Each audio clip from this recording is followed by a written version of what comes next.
My name is Daniel Harker. For 7 years, I've worn the badge of a park ranger in the Blackridge Wilderness, a place where the trees grow so thick they blot out the sun and the silence feels alive. I thought I knew these woods. I thought I understood their secrets.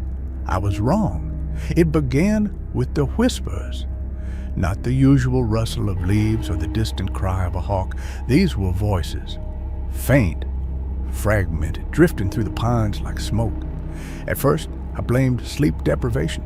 The job wears you down, especially during peak season. But then the disappearances started. 2 backpackers, seasoned hikers with GPS trackers and satellite phones, vanished near Mount Voss.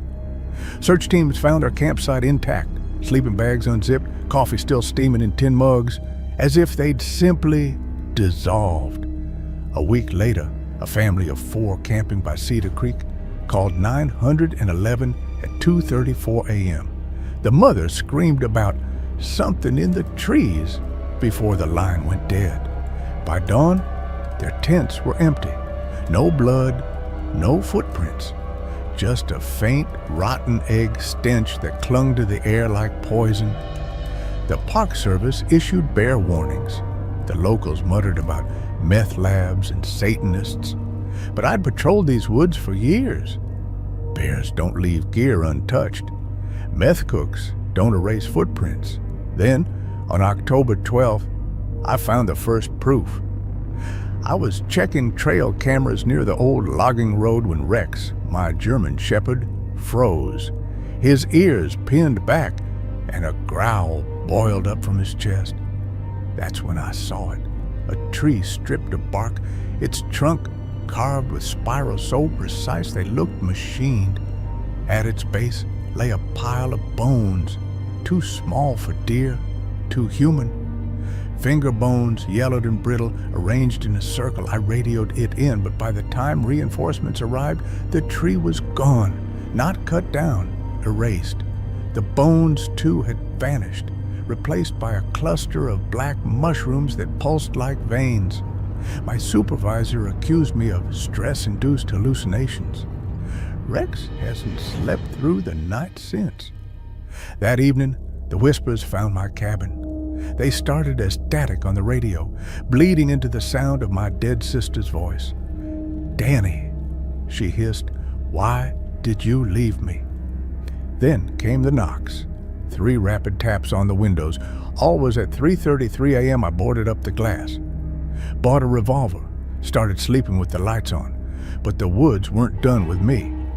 The second disappearance was a kid, Ethan Cole, 19, a college student filming a documentary on Blackridge's haunted history. His camera was found in a creek, the SD card corrupted, except for one clip. In it, Ethan pans his flashlight across a moonlit clearing. The beam catches a figure standing waist deep in the water, tall, thin, its limbs bent like broken reeds. Ethan laughs, thinking it's a prank, until the thing's head rotates 180 degrees. The video ends with a wet crunch and Ethan's final scream. The sheriff called it a bear attack. I knew better. I started digging. Spent nights in the archives, sifting through old ranger logs. That's when I found a ledger from 1947.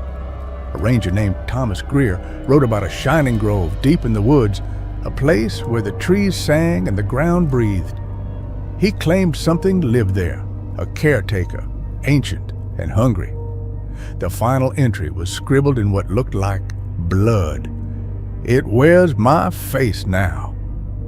2 days later, I found the second tree. It stood in a gully choked with fog, its trunk split open like a wound. Inside, nestled in the pulp, were human teeth, hundreds of them, threaded onto roots like macabre jewelry. I reached out to touch one, and the tree moved. Roots lashed around my wrist, dragging me toward the hollow. Rex lunged, tearing me free. Where the roots had touched, my skin bubbled with blisters shaped like runes. That night, the voices offered a deal. "Bring us one," they crooned, voices overlapping. My father, my ex-wife, Ethan Cole. One life and we'll spare yours." I threw my whiskey bottle at the wall. It shattered, and in the shards, I saw the thing's reflection. A skeletal figure with too many joints, crouched in the corner. I tried to flee, packed my truck, burned my journals, left a resignation letter tacked to the station door, but the forest had other plans. The road out of Blackridge curved back on itself. Trees I'd passed minutes earlier reappeared ahead. My GPS flashed error, and the radio spat a garbled shriek. Then a child's voice. "You can't leave, Danny. We're family now." I woke at dawn, lying in the dirt outside my cabin. My hands were caked in mud and blood. Carved into my forearm was a symbol, a spiral inside a triangle. Rex was gone. On my porch lay a dead crow, its beak stuffed with my dog's tags. I stopped eating, stopped sleeping. The symbols on my arm spread, black veins creeping toward my heart. I dreamed of the grove, a place where the sky burned green and the trees had faces. In the dreams, I was kneeling at the altar, my mouth sewn shut with thorns. Last night, I went to end it. I took a machete, a flask of gasoline, and my father's old crucifix. Followed the stench of sulfur to a part of the forest even the maps don't name. The trees grew denser, their branches knitting into a tunnel. The air turned icy. And then I saw it, the grove. It was a nightmare made flesh. The clearing pulsed with bioluminescent fungus, casting everything in a corpse green glow. At the center stood an altar of fused bones and petrified wood. Around it knelt the missing, the hikers, the family, Ethan, Rex, all alive but hollow. Their eyes were milk white, their lips sealed with writhing black vines. The thing emerged from the trees. It was taller than a man, its body a patchwork of bark and bone. Where its face should have been was a void, darker than any space, yet somehow staring. It spoke with the voices of the dead, a chorus of everyone I'd ever failed. "You fed us well, Daniel, but the grove requires a keeper." I swung the machete. The blade passed through it like smoke. The thing laughed, a sound like cracking ice, and pointed a clawed finger at the altar. The vines around the victims' throats tightened, and they began to chant, a guttural alien language that made my ears bleed. I ran. Branches slashed my face, roots coiled around my ankles. Behind me, the grove roared to life, trees uprooting themselves in a frenzy. I didn't stop until I reached the ranger station. But it wasn't my station.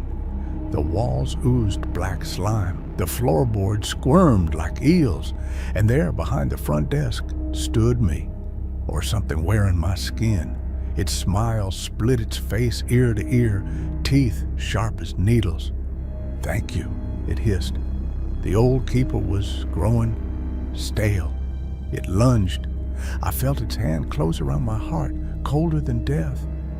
When I woke, I was lying on the altar.